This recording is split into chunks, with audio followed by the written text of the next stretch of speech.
अस्सलाम वालेकुम। उम्मीद करती हूँ यूट्यूब फैमिली सब खैरियत से होंगे। आज मैं आप लोगों को ऐसी मज़ार शरीफ की ज़ियारत कराऊंगी जहाँ पर मैं खुद ब खुद और गैब से पहुँची हूँ। कुछ साल पहले की बात है कि मैं साइकिल रिक्शे पर बैठी थी और साइकिल रिक्शे वाले ने मुझसे कहा कि हमने तुम्हें 20 रुपये में मज़ार शरीफ की सलामी कराई है। मैंने उससे कहा कि कहाँ पर है मज़ार, मुझे ले चलो वहाँ तक। तो उसने कहा नहीं, आप यहीं पर खड़े होकर के सलामी दे दें, आपकी सलामी हो जाएगी। और मैं कुछ साल बाद फिर से लखनऊ आई हूँ तो सोचा क्यों ना मज़ार शरीफ पर जाकर सलामी दूँ। मज़ार शरीफ ढूंढने निकल पड़ी और मुझे मज़ार शरीफ कहीं तक नज़र नहीं आ रही थी। और मैंने सोचा कहीं रिक्शे वाला मुझे बेवकूफ़ तो नहीं बना रहा था।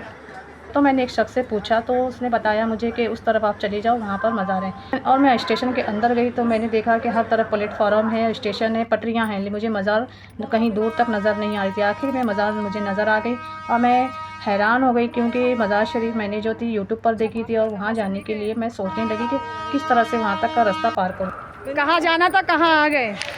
कोई भी देवस्थान हो बिना उनकी मर्जी के नहीं आ सकते, इसलिए बुलाया उन्होंने मुझे। अगले साल सलामी दी थी सड़क पे खड़े होके, अब की दरबार में अपने बुला लिया। ये है करामत और ये है मौजिज़ा। दो बिस्किट लंगर बांट रहे थे ना आप? वही मैं ले लूँ वीडियो। हम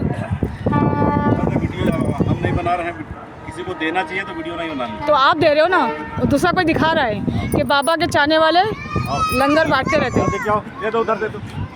जताना नहीं चाहिए, इसको भी दे दो, ये भी मुंह तक रहा है। फिर मैंने देखा कुछ लोग मज़ार शरीफ की तरफ जा रहे हैं तो मैं भी इनके साथ चल पड़ी। और रास्ते में मुझे चलते चलते एक चच्ची ने यहाँ के बारे में सब बातें बताती जा रही थी और मेरा ध्यान उनकी बातों में कम और रास्ते पे ज़्यादा था क्योंकि मुझे बहुत ही डर लग रहा था। आखिरकार मैं मज़ार शरीफ तक पहुँची गई।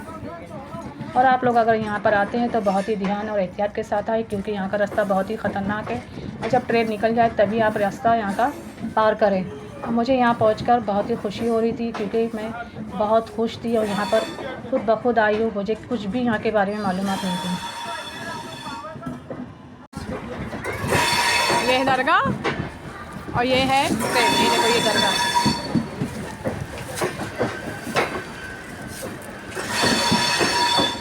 ये दीवार करीब 5 फीट का रास्ता है।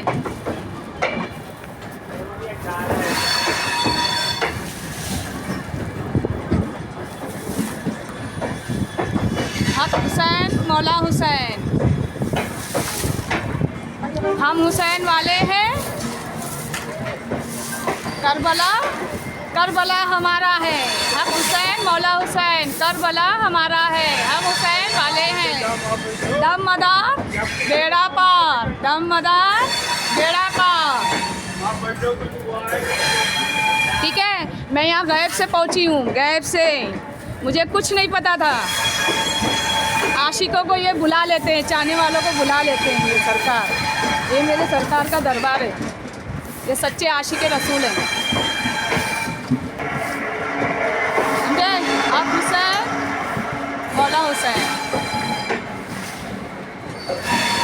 वहाँ पहुँचकर मैंने मुँह हाथ धोया और ख़ूब अच्छे से वज़ू किया और वज़ू करके मैं अंदर मज़ार शरीफ के अंदर दाखिल हुई। और जैसे ही मैंने वहाँ कदम रखा तो कुरान शरीफ की तिलावतों की सदाएं गूंज रही थी और इतना अच्छा रूहानी माहौल था कि देखकर बहुत ही खुशी हो रही थी।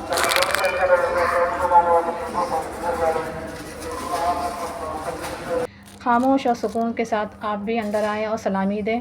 मेरी हिम्मत नहीं हो रही थी कि मैं कुछ बात करूं या कुछ बोलूं, तो मैं बहुत ही धीरे धीरे बात कर रही थी और मुझे इतनी खुशी हो रही थी क्योंकि जब मैं वहां से चली थी तो बिस्मिल्लाह शाह बाबा के यहाँ दरबार में सलामी देते हुए चली थी। और फिर उसके बाद जब मैं यहाँ आई हूँ तो उन्हीं के ज़रिए से मुझे ऐसा लगा, उन्हीं के फैज़ के ज़रिए से मुझे यहाँ की सलामी नसीब हुई है। और यहाँ आकर मुझे बहुत ही ज़रूरत से ज़्यादा खुशी महसूस हो रही। तो यहाँ का जो माहौल था इतना अच्छा था कि देखकर बहुत अच्छा लग रहा था। और फिर आप भी देख सकते हैं कितना अच्छा रूहानी माहौल है और कितने खूबसूरती से यहाँ की रंग और रंगावट और सजावट है। ये सब देखकर मेरा दिल खुशी से पागल हो रहा था और मुझे रोना भी आ रहा था क्योंकि मैं जानती हूँ कि मैं किस तरह से यहाँ पहुँची हूँ और मैं ये बात बता भी नहीं सकती। जितना मुझे बताना था मैं बता चुकी हूँ। और फिर उसके बाद मैंने यहाँ सलामी दे के बाहर आई हूँ।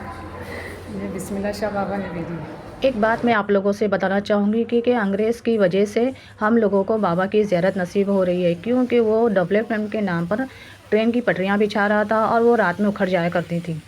तो इसे जब पता चला कि यहाँ पर मज़ार शरीफ है तो उसने बहुत ही इज़्ज़त अदब के साथ पटरियाँ दूर हट के बिछाई और मज़ार शरीफ के साथ कोई छेड़छाड़ नहीं की। ये होती है वलियों की शान। अगर हम वलियों की इज़्ज़त अदब करते हैं तो अल्लाह हमारा भी रुतबा बुलंद करता है। और अंग्रेज़ तो हिंदुस्तान छोड़कर चले गए, ट्रेन का तोहफ़ा भी देकर गए। जो हम मीलों का सफ़र महीनों में किया करते थे वो अब घंटों में तय कर लेते हैं। ये चिकन स्टू फ्राई मैं घर से बना के लाई थी कि रास्ते में बैठ के खाऊंगी, मगर शाम के 5 बज रहे हैं और मुझे भूख बहुत ज़ोरों की लग रही थी और मैं सुबह 1 कप चाय पीकर घर से चली थी और वहाँ बैठकर मुझे खाना खाने में बहुत ही मज़ा आ रहा है और ये चिकन स्टू भी बहुत ही टेस्टी बढ़िया लग रहा है।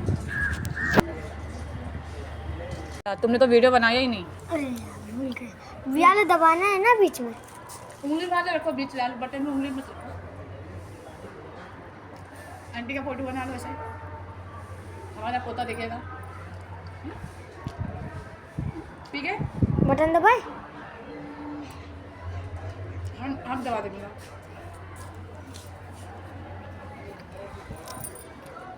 और सलाम करके मुझे बहुत ही सुकून मिला और बहुत ही खुशी हुई। आप लोग वलियों से मोहब्बत अगर रखते हैं और उनसे निस्बत है तो यहाँ पर ज़रूर आएँ, या फिर लखनऊ के हैं या हिंदुस्तान के किसी कोने में हैं, आप लोगों का लखनऊ में आना होता है तो एक बार यहाँ पर आकर के सलामी ज़रूर दें। मज़ार शरीफ के 2 गेट हैं और दोनों गेट की तरफ से ट्रेन गुज़रती है, तो आप बहुत ही ध्यान के साथ आएँ। और यहाँ का जो रास्ता है बहुत ही ख़तरनाक है, तो इसलिए मैं घड़ी घड़ी ये बात कह रही हूँ कि आप बहुत ही ध्यान के साथ यहाँ का रास्ता पार करें। और फिर वैसे भी बाबा जी जिसे बुलाते हैं तो उसकी हिफाजत वो खुद करते हैं, उनके मुवक्किल करते हैं। यूपी आती हूँ तो हमेशा की तरह मैं साइकिल रिक्शे पे ज़रूर सवारी करती हूँ, क्योंकि मुझे याद है कि इनका भी एक वक्त था और हम घंटों साइकिल रिक्शे का इंतज़ार किया करते थे। अब भले ही हम अच्छी से अच्छी गाड़ी पे बैठे, इन्हें भी कमाने का मौका देना चाहिए। भले ही 5 मिनट ट्रैवल इस साइकिल रिक्शे की करें। अगर मेरी वीडियो ये पसंद आती है आप लोगों को तो ज़रूर मुझे सब्सक्राइब करें और मेरे चैनल को सब्सक्राइब करें। दुआ में रखें याद। अल्लाह हाफिज़।